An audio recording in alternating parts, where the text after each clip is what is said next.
Because the new Syrian government will need allies, and it could be that if Iran offers itself, Iran will be able to build back some of the position which it has lost. With respect to Iranian internal affairs, at present there is absolutely no nucleus of exile or internal leadership able to mount a serious challenge to an entrenched regime. Yes, the people of Iran are largely disaffected, and yes, the economic and political prospects of the regime are poor, but at present its different component parts, including its security forces, are holding together for fear of a domestic challenge, which, if it was to develop radically, might lead to them losing power. Could Syria slip into a cycle of retribution against the former Assad regime and those who served in it? Syrian rebel fighters have destroyed the tomb of the late dictator Hafez al-Assad, father of Bashar al-Assad, who fled to Russia.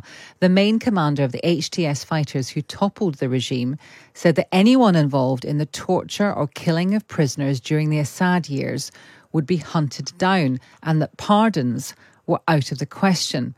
The Times' Richard Spencer is in Syria, and he's just sent us this voice message from the road north of Damascus. There are three big questions facing the current new rulers in Syria. The first is, can they actually set up an efficient government, a government that's more orderly, less corrupt, more comprehensive than the regime's government, which had just about collapsed in many ways in terms of providing services, collecting taxes, just doing the things that governments do. Do these rebels have the capacity to do that? And they've shown some capacity for that in Idlib province, which they've been running for a number of years. But of course, running a country is a different scale of things. The second thing is, can they keep order? Can they prevent looting? Can they secure the cities and the roads and villages after a long civil war where there's been a lot of chaos and where the regime was never really able to impose itself even after it secured territory? Again, there are some signs it's doing that at the moment, but these things tend to be a problem further down the road than in the immediate aftermath of events like the weekends, when people stay at home and have a look and see how things are going to turn out. The third thing is really whether they can bring together a very fractured society, a society that's fractured on class and particularly, of course, sectarian grounds. Can the minorities in Syria really expect to coexist with a hardline Islamist group? It says it's no longer a jihadist group. It says it's pluralist, accepts that other faiths should be allowed to practice in their own way. That was the Times' Richard Spencer. So what can be done to stop Syria spiralling into more violence as people take revenge against the old regime? Sir Richard Dalton was ambassador to both Libya and Iran, and we can speak to him now. Good morning to you. Good morning. If we look at the situation in Syria, how hopeful are you? Because clearly there are many people who are associated with the old regime, and they may not have fled, they may still be there.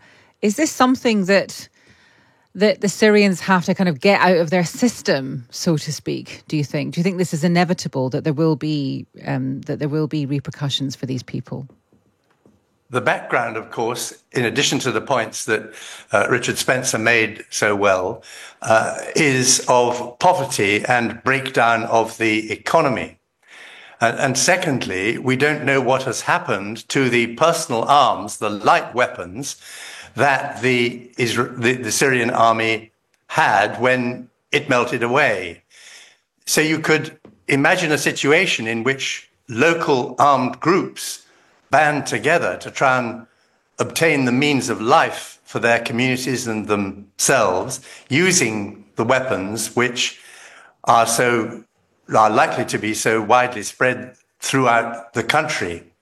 So it's going to be a huge challenge to maintain order, and much will depend on whether or not the forces that have won against Assad's regime can mount successful regional operations to overawe local groups which might start forming an armed presence in the way that I suggest.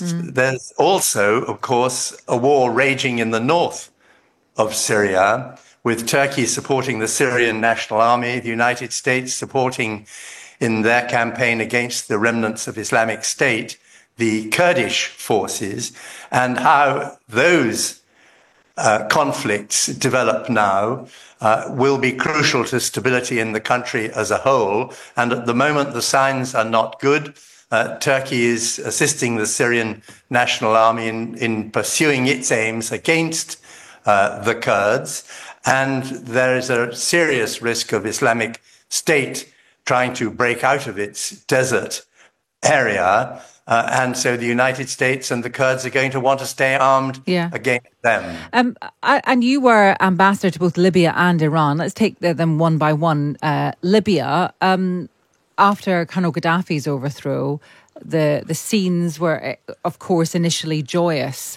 There is almost a template, isn't there? You know, a cruel dictator is overthrown, everyone rejoices, and then what follows is not as joyous. What lessons, if any, are there that can be drawn from the Libyan experience?